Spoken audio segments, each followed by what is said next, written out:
आज दिल्ली से देहरादून पहुंचेंगे मुख्यमंत्री धामी। 4 धाम पर बनी डॉक्यूमेंट्री के साथ ट्रैवल पुस्तक विमोचन और पर्वतारोहण अभियान को दिखाएंगे हरी झंडी।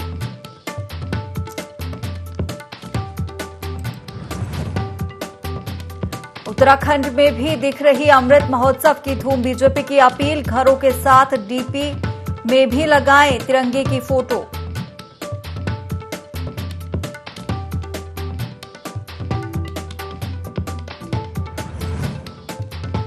हरिद्वार में कोरोना से बचाव के लिए वैक्सीनेशन अभियान जारी। आज 212 लोगों को लगाई गई निःशुल्क बूस्टर डोज।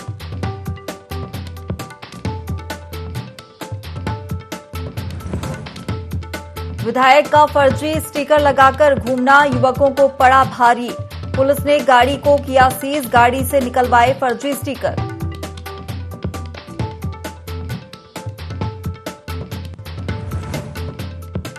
और रुद्रपुर में पेड़ पर चढ़ा अजगर बना कौतूहल का विषय। वन विभाग ने कड़ी मशक्कत के बाद अजगर को पेड़ से उतारा, जंगल में छोड़ा गया अजगर।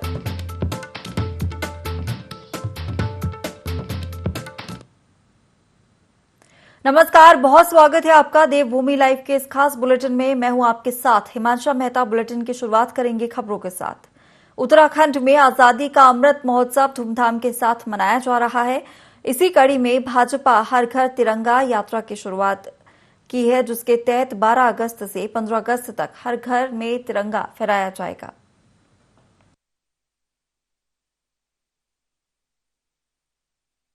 उत्सव मना रहे हैं और तिरंगा हमारा राष्ट्रीय ध्वज है। हमारे जो आने वाली पीढ़ी है किस प्रकार से अपने देश से जुड़े, किस प्रकार से वो जान सके कि ये आज़ादी हमें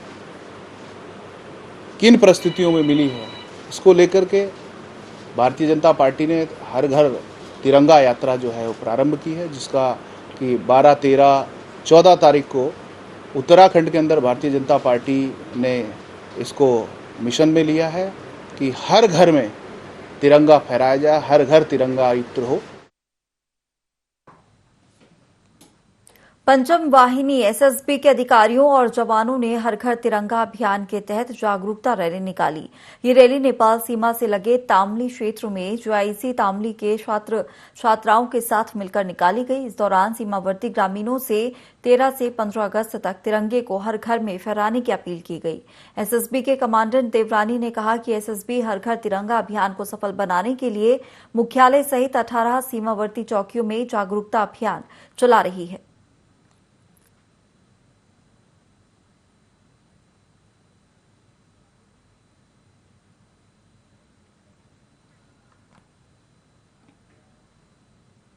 लक्सर में आजादी के अमृत महोत्सव पर आयोजित होने वाले हर घर तिरंगा कार्यक्रम को सफल बनाने की हर एक कोशिश की जा रही है। प्रशासन तैयारियों में जुट गया है।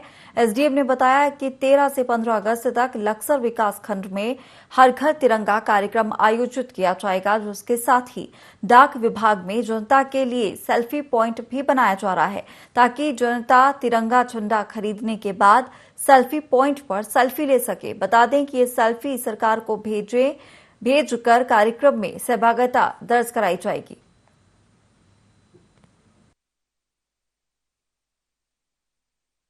अभियान के लिए पूरे क्षेत्र में व्यापक प्रचार प्रसार की कार्रवाई की जा रही है।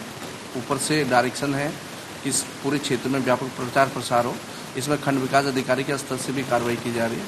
तहसील लेवल में भी सभी को निर्देश दिए हैं कि इसके लिए सभी लोगों को जागरूक करें। और 13 तारीख से लेकर के 15 तारीख के बीच में हर घर तिरंगा जो कार्यक्रम है वो सफलतापूर्वक तहसील लक्सर के अंतर्गत संपादित किया जाएगा।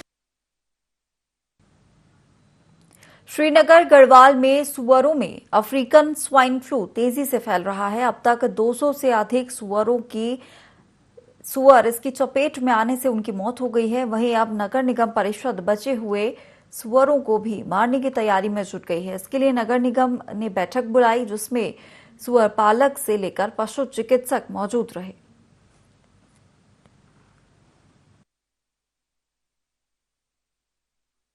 22 तारीख को उसकी रिपोर्ट आई, 23-24 तारीख को, तो वो सैंपल पॉजिटिव निकला, उसमें अफ्रीकन स्वाइन फ्लू पाया गया।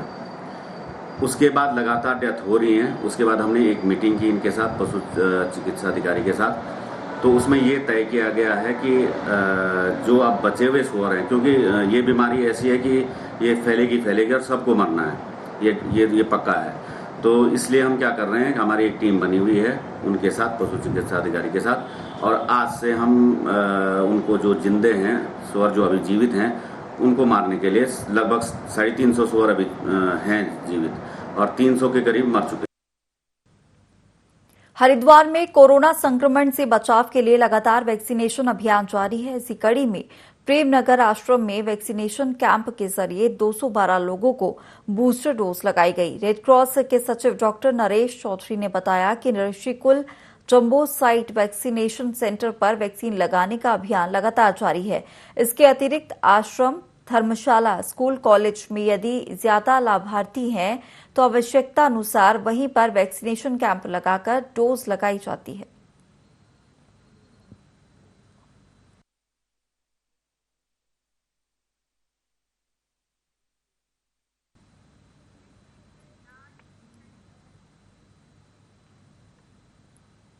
चंपावत जिला चिकित्सालय में प्रसव के कुछ दिनों बाद महिला की मौत पर सीएम धामी ने संज्ञान लिया। मुख्यमंत्री पुष्कर सिंह धामी ने महिला की मृत्यु पर दुख और शोक संवेदना व्यक्त करते हुए मृत्यु के कारणों की निष्पक्ष जांच के डीएम नरेंद्र सिंह भंडारी को निर्देश दिए हैं। डीएम भंडारी ने मामले की गंभीरता को देखते हुए समिति को 4 दिन के भीतर निष्पक्ष जांच करने के निर्देश दिए। बता दें कि महिला की मौत के बाद परिजनों ने अस्पताल का घेराव किया था और दोषियों के खिलाफ कार्रवाई की मांग की थी।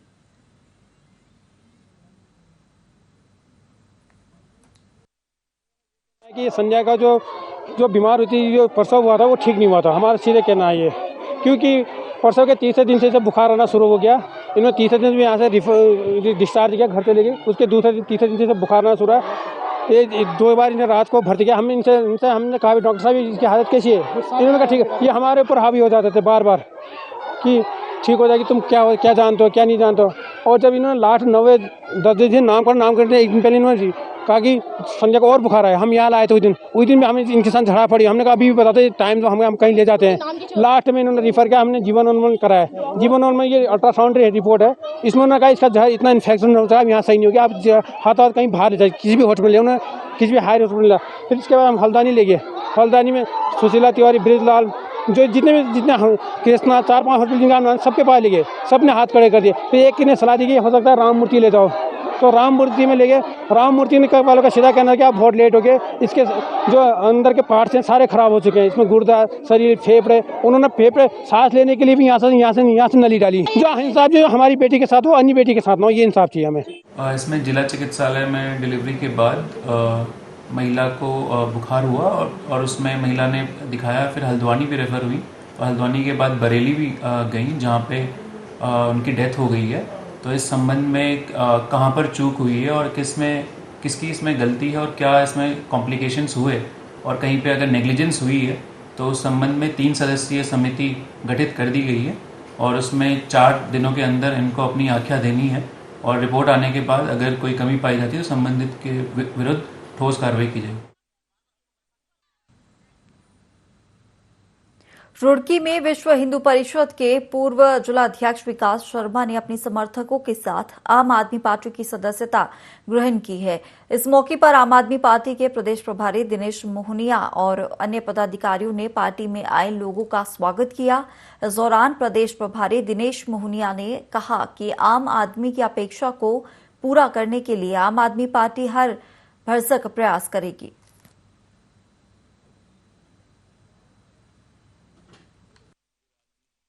विकास कार्यों को देखते हुए सबको साथ लेकर चलने वाले और दिल्ली का जो मॉडल और जो चिकित्सा, शिक्षा जो उनके द्वारा एक मॉडल के रूप में करी गई और जो विकास का कार्य कराया गया, तो उससे प्रेरित होकर मैंने आम आदमी पार्टी ज्वाइन करी। 2022 के विधानसभा चुनाव के बाद जो चुनाव परिणाम आए वो आशा के अनुकूल नहीं थे, लेकिन उसके बाद भी जो अरविंद केजरीवाल जी का दिल्ली मॉडल है शिक्षा को लेकर, स्वास्थ्य को लेकर, लोगों की सुविधाएं देने को लेकर के, तो उस पर विश्वास करके और ईमानदारी का जो उदाहरण पेश किया दिल्ली सरकार ने, उस मॉडल पर लोगों का विश्वास हो रहा है और लोग चाहते हैं कि देवभूमि उत्तराखंड से इसकी शुरुआत हो।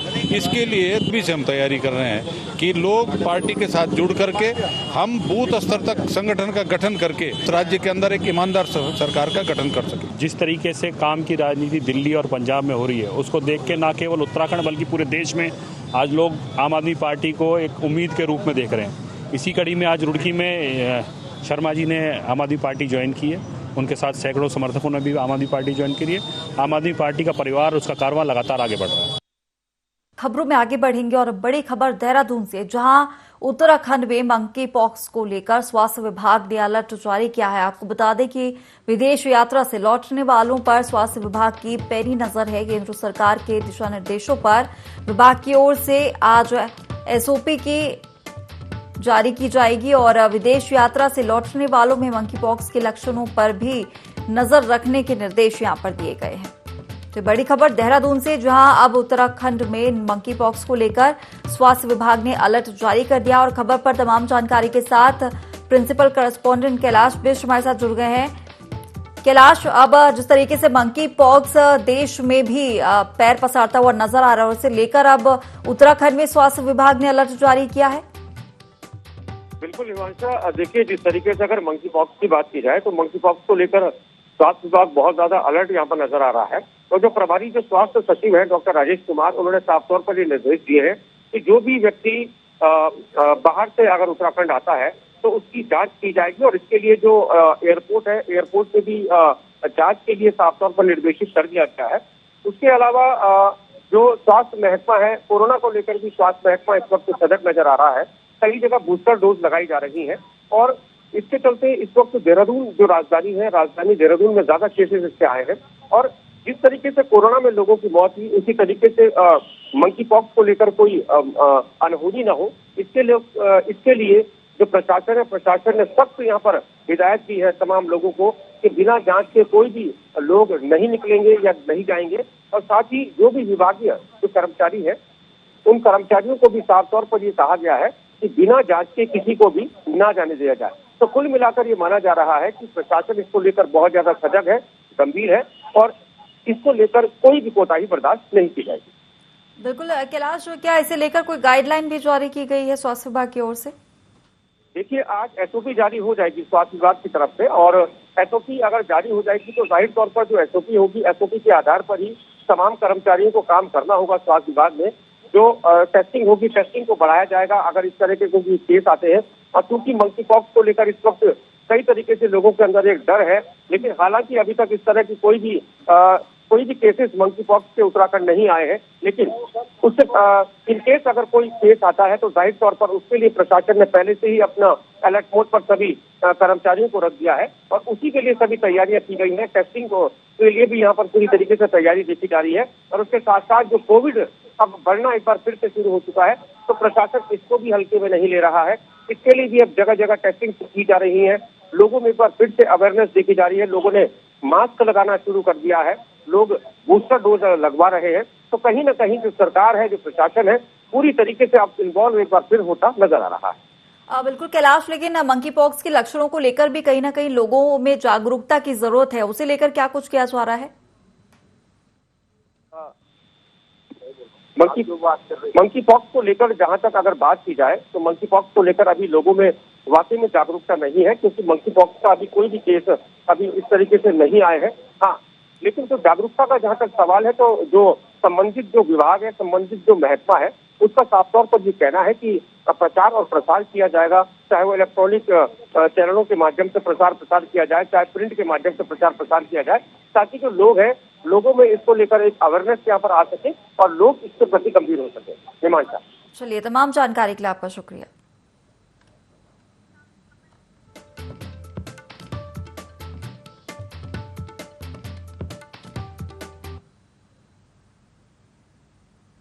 चलिए खबरों में आगे बढ़ेंगे। लाल कुआं में उत्तर प्रदेश के कार में सवार युवकों को हूटर बजाना भारी पड़ गया। पुलिस ने कार चालक के खिलाफ चालानी कार्रवाई की। दरअसल कार पर विधायक का स्टिकर लगा था, हालांकि पूछताछ में स्टिकर फर्जी निकला। पुलिस ने स्टिकर के साथ कार में लगे हूटर को भी निकलवा दिया है।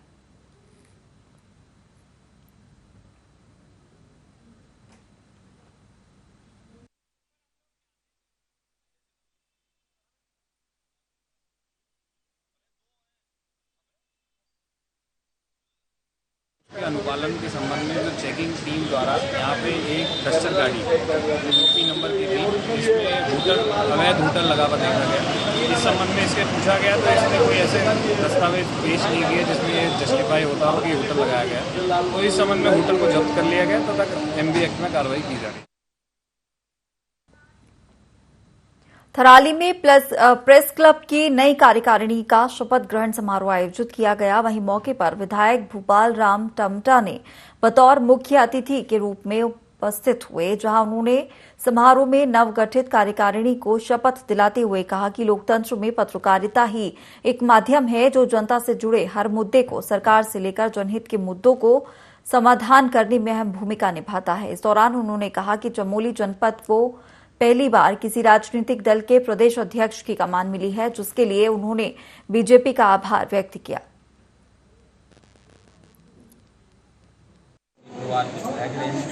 और संगठन का बहुत बड़ा लंबा मैं उनको उत्तराखंड प्रदेश का बहुत अभिनंदन करता हूँ और केंद्रीय नेतृत्व का राष्ट्रीय नेतृत्व का बहुत आभार व्यक्त करना चाहता हूँ कि चमोली जनपद में इस समय पहली बार ऐसा हुआ है। मैं पूरी जनपद की ओर से अपने माननीय प्रदेश अध्यक्ष का धन्यवाद करना चाहता हूँ, उनका अभिनंदन स्वागत करना चाहता हूँ और प्रदेश से लेकर राष्ट्रीय नेतृत्व का मैं धन्यवाद करना चाहता हूँ।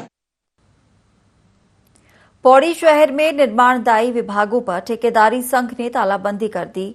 बता दें कि रॉयल्टी पर जारी नए शासन के आदेश का विरोध दर्ज करते हुए जिला प्रशासन के सभी कार्मिकों को कार्यालय से बाहर कर तालाबंदी कर दी गई। इस दौरान ठेकेदार संघ के जिलाध्यक्ष संतन सिंह नेगी ने बताया कि पहाड़ के ठेकेदारों को सरकार द्वारा नजरअंदाज किया जा रहा है और रॉयल्टी का नया शासन ठेकेदारों के हित में नहीं है। इस दौरान ठेकेदारों का कहना है कि मांग पूरी नहीं होने तक तालाबंदी अभियान लगातार जारी रहेगा।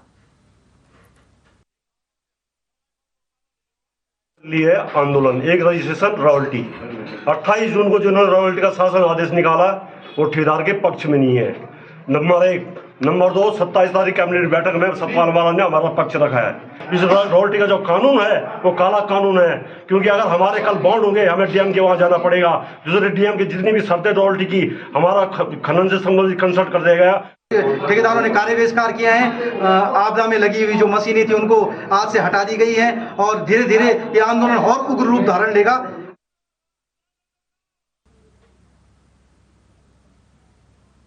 मसूरी के झड़ीपानी कोल्हू खेत मार्ग की दुर्दशा को लेकर इस मार्ग पर समाज सेवी प्रदीप भंडारी के नेतृत्व में धरना प्रदर्शन किया गया। इस दौरान नगर पालिका के खिलाफ जमकर नारेबाजी की गई। प्रदर्शनकारियों का कहना था कि पिछले 4 वर्षों से इस मार्ग की सुध नहीं ली गई है और अब ये मार्ग जोखिम भरा हो चुका है।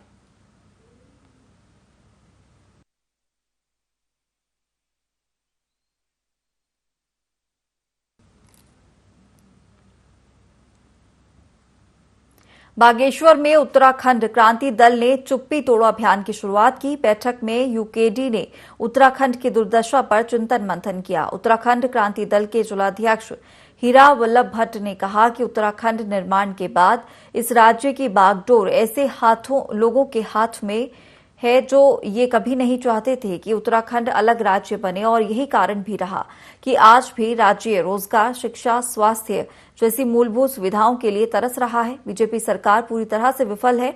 वहीं कांग्रेस पार्टी भी विपक्ष के रूप में आवाज बुलंद करने में विफल साबित हुई है।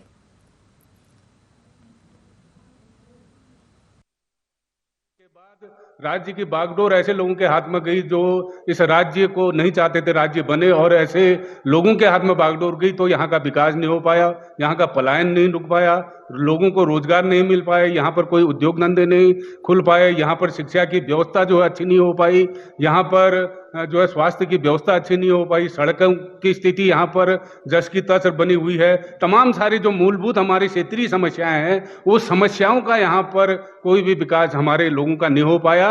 और उत्तराखंड क्रांति दल जो है एक चुप्पी तोड़, क्योंकि अब चुप रहने का समय नहीं है। कब तक चुप बैठे रहेगा? यहाँ का 22 साल इस राज्य को बने हो गए हैं। 22 साल के भीतर इन राष्ट्रीय दलों ने, दोनों दलों ने, कांग्रेस ने, भाजपा ने बारी बारी से इस पहाड़ को लूटा है और इस पहाड़ के लोगों को बेवकूफ बना रखा है। तो अब यहाँ के लोगों को हम लोग चेता रहे हैं कि भैया आप कब तक चुप रहोगे?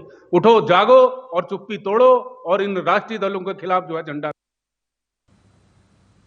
लक्सर के राजकीय स्नातकोत्तर महाविद्यालय में स्नातक कोर्स में प्रवेश की तारीख आगे बढ़ा दी गई। प्राचार्य विचित्र शर्मा ने बताया कि इसे 5 अगस्त तक बढ़ा दिया गया है। कांवड़ यात्रा और केंद्रीय माध्यमिक शिक्षा बोर्ड परिणाम में देरी के चलते ये फैसला लिया गया। साथ ही स्नातक वर्ग में संस्कृत और गृह विज्ञान जैसे 2 अतिरिक्त विषयों को भी शामिल किया गया। 7 विषयों में जो स्नातक स्तर पर पाठ्यक्रम चलाया जाता था, अब वो 9 विषयों में चलाया जाएगा। और यूजीसी से हमें निर्देश प्राप्त हुए थे कि सीबीएसई का रिजल्ट विलंब से क्योंकि घोषित हुआ है, इसलिए प्रवेश की अवधि को तदनुसार संशोधन करते हुए विस्तारित कर दिया जाए। तो हमने 30 जुलाई अंतिम तिथि प्रवेश आवेदन पत्र जमा करने की रखी थी, जिसको बढ़ा करके अब 6 अगस्त कर दिया गया।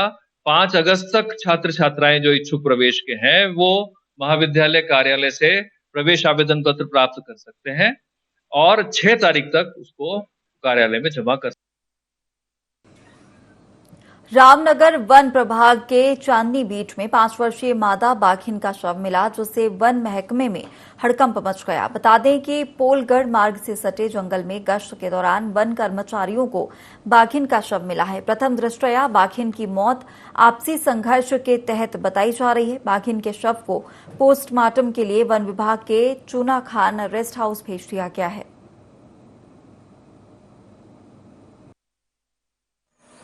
बाघिन का मृत शव बरामद हुआ, जिसको मौके पर जो है उठाकर अपने कब्जे में लिया और पीएम के लिए हम यहाँ पे चूना खान में ले आए हैं। और 2 डॉक्टरों के पैनल द्वारा एनटीसीए के नियमों के अनुसार उसका पीएम कराया जा रहा है।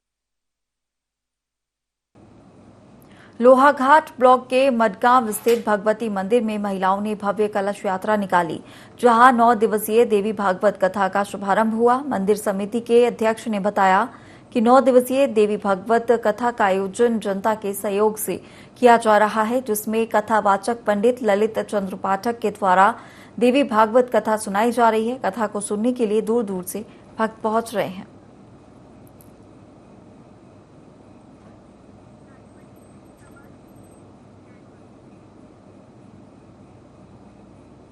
जसपुर में मोहर्रम के दौरान शांति व्यवस्था के मद्देनजर थाना परिसर में पीस कमेटी और मोहर्रम कमेटी की बैठक हुई। बैठक में पुलिस क्षेत्राधिकारी और उपजिलाधिकारी के साथ विद्युत विभाग के अधिकारी मौजूद रहे। बैठक में ताजिया की ऊंचाई 11 फीट रखने के साथ शांति व्यवस्था बनाए रखने की अपील की गई।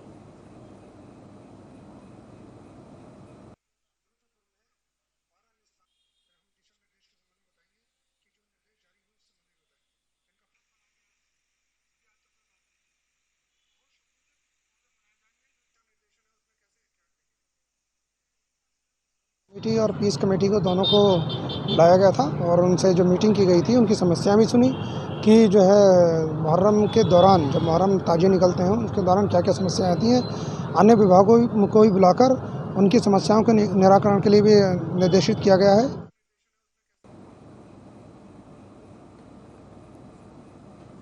चलिए फिलहाल इस बुलेटिन में इतना ही। आप बने रहिए IND 24 के साथ।